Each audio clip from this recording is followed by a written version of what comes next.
Katika chumba chenye giza na hali ya kutisha, kamera ilikuwa ikirekodi. Jay alikuwa akilia huku damu ikimtoka, akiwa amevaa kola shingoni. Sauti ya mwenyeji wa mchezo ilisikika ikimpongeza kwa kushinda. Alikuwa ameahidiwa kurudi nyumbani baada ya mchezo kumalizika, lakini mwenyeji akasema sasa ni wakati wa raundi ya mwisho. Kisha masanduku matatu yakafunuliwa na Jay alipaswa kuchagua moja. Alivuta kamba kufungua sanduku na ndani likatikia bunduki. Mwenyeji akamshukuru kwa kushiriki katika mchezo, kisha akavuta kamba nyingine kuendesha kifaa cha kuchezea kilichosababisha bunduki hiyo kufyatuka na kumwangamiza Jay. Wakati huo huo, marafiki wanne waliwasili katika nyumba ya majira ya joto. Nyumba hiyo hapo awali ilikuwa ya mjomba wa James ambaye alijitoa uhai baada ya mke wake kuharibu uwekezaji wake. Ili kusherehekea siku ya kuzaliwa ya Anita, kundi hilo lilitumia siku nzima wakifurahia. Jioni ilipoadia, James alianza mchezo wa ukweli au ujasiri. Anita hakutaka kuamini changamoto kutoka kwa rafiki zake, hivyo akapita zamu yake. Melissa akaomba jaribio la ujasiri na James akamwambia mbusu Anita. Melissa akakataa akisema hataki James atumie hilo kama njia ya kumdhalilisha kwa mapendeleo yake binafsi. James alisisitiza kuwa hiyo ni nyumba yake, kwa hivyo ana haki ya kuamua. Anita akasema hana tatizo. Wasichana hao wakashirikiana katika busu fupi, lakini James akajaribu kumbusu Melissa pia, naye akamsukuma mara moja. James akakasirika akilalamika kwamba hawashirikiani. Ghafla akasikia sauti ya ajabu nje. Matthew alisema ni kitu kidogo tu, wasihangaike, lakini sauti zaidi zikaendelea kusikika. Wote wakakaa kimya wakitazama mlango wa nyuma, na James akatumia fursa hiyo kuwashangaza kwa mzaha. Anita alipendekeza wapige simu polisi, lakini James akachukua kifaa cha chuma cha kuzima moto na kwenda kukagua. Wengine wakafanya mzaha kwa kuzima taa, hivyo James alilazimika kutumia simu yake kutoa mwanga. Ghafla akashtuka na kilio, lakini ikawa ni Melissa aliyokuwa ametoka kimya kimya. Wakati huo James akapata kitu kikiwa kwenye mimea na kukileta ndani. Wote wakashangaa kuona ni kamera yenye kanda ndani yake, na James akataka waione. Matthew alisema hali hiyo ni ya kutisha, na Anita akasema haikuwa wazo zuri kuileta ndani. James alipomkumbusha ni nani mmiliki wa nyumba, Anita akamwambia hakuna yote hapa anayempenda kweli, bali wanakaa naye kwa sababu ya fedha zake. Kisha akachukua kanda ile na kuivunja.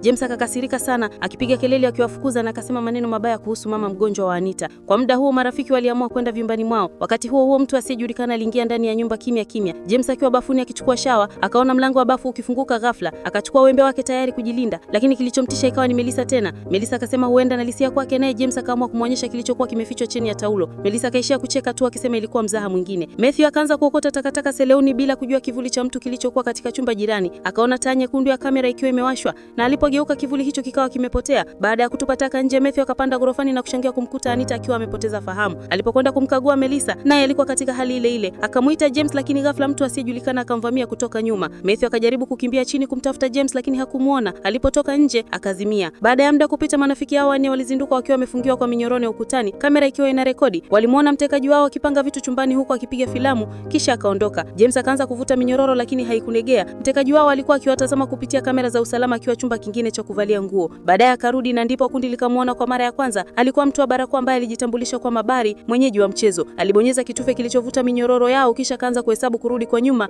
kuashiria kwanza kwa onesho. Taa zikawashwa na vikaragato vikaonekana kama watazamaji. Sauti ya muziki na makofi ya bandari zikasikika kutoka kwenye spika. Bari akawatambulisha marafiki hao wanne kwa Hadira Bandi, na Anita akashangaa kusikia anajua mambo ya siri kuhusu maisha yao. Bari akawaambia wacheze mchezo wa jiwe karatasi makasi, lakini kundi likafunga kuelewa. Bari akasema anaenda mapumziko, commercial break, na akaondoka. Akiwa huko akachukua makasi kutoka kwenye drawer na bahati mbaya akajiumia mkononi. James akadhani ni mzao wa kipindi cha television, lakini Anita akamkumbusha kuwa vipindi vya kweli havipewi dawa za usingizi kwa washiriki. James akasisitiza kwamba mtu yote yule amepanga haya, na Anita akamwambia yeye peke yake ndiye anayeweza hata kupanga kitu kama hicho. Bari akiwa tayari kujituma bida kaudi na makasi mkononi, akawaita waende mbele na akawateza wacheze jiwe karatasi makasi. Matokeo yakawa haya na mpangilio, kwa hivyo akaamua waanze wanawake. Akamwambia Anita akimshinda atapata zawadi. Anita akachagua karatasi na Bari akachagua risasi kwa ishara ya kidole. Kisha akasema hatua yake si halisi na akampa nafasi Anita kuchagua kati ya makasi au risasi. Anita akachagua risasi. Kwa kuwa Melissa alichagua karatasi katika raundi ya kwanza, Bari akamwambia afungue kinywa chake, kisha akamfanyia kitu kibaya. Matthew naye alikuwa chagua jiwe, hivyo Bari akampiga kwa jiwe kichwani. Kisha Bari alimjeruhi vibaya James kwa kutumia mkasi wake. Mwisho wa raundi hiyo, alitoa silaha na kuielekeza kwa Anita,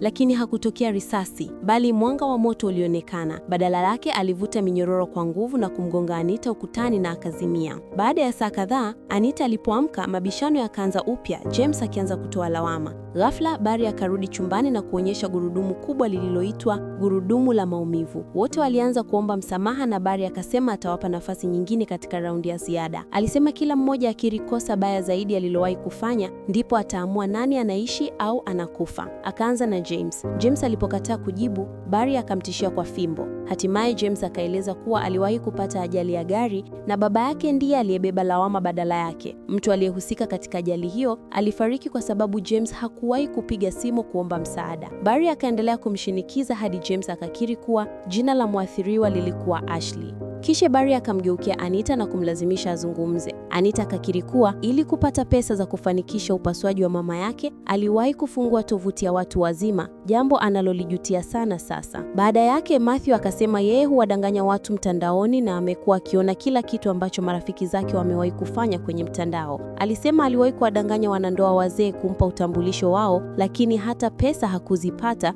kwani alizituma kimakosa katika mfumo wa kidijitali blockchain. Melissa naye akasema katika vituo vya kuhifadhi wanyama ambako hufanya kazi hakukuwa na pesa za kutosha, hivyo aliuza baadhi ya mbwa kwa watu waliokuwa wakifanya biashara haramu, akisisitiza kuwa wangeuawa tu hata kama asingefanya hivyo. Baada ya maungamo hayo, Barry akamwambia Melissa azungushe gurudumu. Liliposimama, alimpa kifaa cha kuangalia picha, akamweleza ataje majiji matatu mashuhuri duniani yaliyomo kwenye picha hizo ili kushinda. Melissa aliweza kutambua Paris kisha New York, lakini aliposhindwa jiji la tatu, Barry akasema atalazimika kupata adhabu. Wote waliomba apewe nafasi nyingine na Barry akakubali, lakini alipojaribu tena, kitu kibaya kikamtokea. Hofu ikatawala chumbani na hakuna aliyekubali kuzungusha gurudumu tena. Barry akaamua kumfanyia James badala yake. Alipata raundi aliyoipenda zaidi, akachukua kifaa kingine cha chuma na kueleza kwamba angependa kumfukuza James ndani ya chumba hicho, lakini akasema hampendi kwa sababu anaongea sana. Baada ya kucheza bahati nasibu, James akapata nafasi ya kupona. Kisha Barry akampa Anita kifaa kile na kumwamuru atumie dhidi ya Matthew, akimtishia kwamba asipofanya hivyo wenzake pia wangeumia. Saa ya kuhesabu ikaanza na Anita akalazimika kutii. Alipomaliza, kifaa hicho kilivunjika na Barry akamkasirikia akimshutumu kwa kuvunja kanuni. Kisha akachukua kanda kwenye kamera, akaandika jina la Matthew na kuiongeza katika rundo la kanda zingine zilizokuwa na majina. Baadaye Barry akarudi chumbani na kusema raundi hii mpya itakuwa tofauti kidogo. Kwenye skrini jina la mchezo wildcard likatokea na akaanza kueleza masharti. Kulikuwa na swali moja, kila mmoja atoe jibu na mwenye alama ya juu ndiye mshindi. Barry akasema aliwauliza 100 sehemu ya mwili huuma zaidi na anataka marafiki hao wabashiri majibu. Matthew akasema kichwa, Melissa akasema magoti na Anita akasema tumbo. Wakati huo James alikuwa anajaribu kujinasua kutoka kwa minyororo akitaka kumvamia Barry, lakini akaanguka chini. Barry akasema jibu lake mwenyewe ni shingo kwa sababu wote wanamchosha. Kisha akatoa karatasi zenye majibu. Namba 1 ni kichwa, ya pili misuli, ya 3 shingo na ya 4 miguu. Matthew akaona kuwa hesabu hizi hazijakamilika na Barry akapata karatasi nyingine yenye jibu la tumbo ambalo lilikuwa juu ya misuli. Hii ilimaanisha kuwa Melissa ameshindwa mchezo. Barry akarudi kuvuta minyororo na kuanzisha mashine kubwa yenye nguvu ya kusingizia. Mashine ikaanza kushuka taratibu kuelekea juu ya Melissa, lakini Barry akaisimamisha. Akasema sasa ni raundi ya bonus. Akauliza kama mtu yeyote angependa kubadilishana nafasi na yeye, lakini wote wakakataa. Baada ya Melissa kuomba msamaha, Barry akaendelea na mchezo na matokeo yake yakawa mabaya sana kwake. Baada ya tukio hilo, Barry akachukua kanda nyingine na kumrudi Melissa chumbani huku taa zikitetemeka. Alionekana akicheka kwa sauti huku akiondoka, damu ikimwagika chini. Akiwa chumba cha nyuma, Barry alivua barakoa yake na kujiumiza usoni kwa namna ile ile aliyomfanyia Melissa. Alikuwa tayari na makavu mengi mengine, ishara kwamba haikuwa mara yake ya kwanza kufanya hivyo. Wakati huo James bado alikuwa anajaribu kuvuta minyororo yake. Kisha akasikia sauti isiyoeleweka. Barry akarudi akibeba televisheni, akacheza video ikionyesha mwanamke aliyefungwa kwenye kiti akiteseka. Kisha Barry akakaa mbele ya Anita na kuvua barakoa. Anita akamwambia anajutia yote, naye akairudisha barakoa usoni. Video ikaendelea ikionyesha tukio baya zaidi. Baada ya Barry kuondoka chumbani, James akasema uso wake unamfahamu. Anita akasema labda Matthew anajua ukweli wake. Na Matthew akakiri mwambia James kuwa Anita wahi kufanya kazi kwenye kipindi cha Barry Miller Show. James akamlaumu ya kutokea yote na kudai maelezo. Anita akaanza kueleza. Barry Miller alikuwa mtangazaji mashuhuri wa kipindi cha michezo ya televisheni na yeye alikuwa mmojawapo wa wafanyakazi wake. Siku moja walipokuwa wakitazama habari, waligundua kwamba mtangazaji huyo aliachiwa uhuru katika kesi zote za unyanyasaji baada ya waathiriwa wote kujiondoa kwenye mashahidi. Rebecca alihisi kuchukizwa na Anita akajiuliza kama yule mwanaume angeweza kuwa hana hatia. Jack alisema mmoja wa waathiriwa alikuwa akiendesha gari jipya, kwa hiyo labda wote walilipwa ili kunyamaza. Rebecca akaeleza kwamba makampuni mara nyingi huondoa wazee wenye tabia mbaya ili kulinda taswira ya kituo cha televisheni, na akasema amesikia kwamba Barry alikuwa mtu wa hatari kwa wanawake. Aliongeza kuwa yeyote angeweza kumpata na kumwanika angepata pesa nyingi kiasi cha kutosha kulipia upasuaji wa mama yake Anita. Rebecca akasema Barry alimshika mara moja na kwa sababu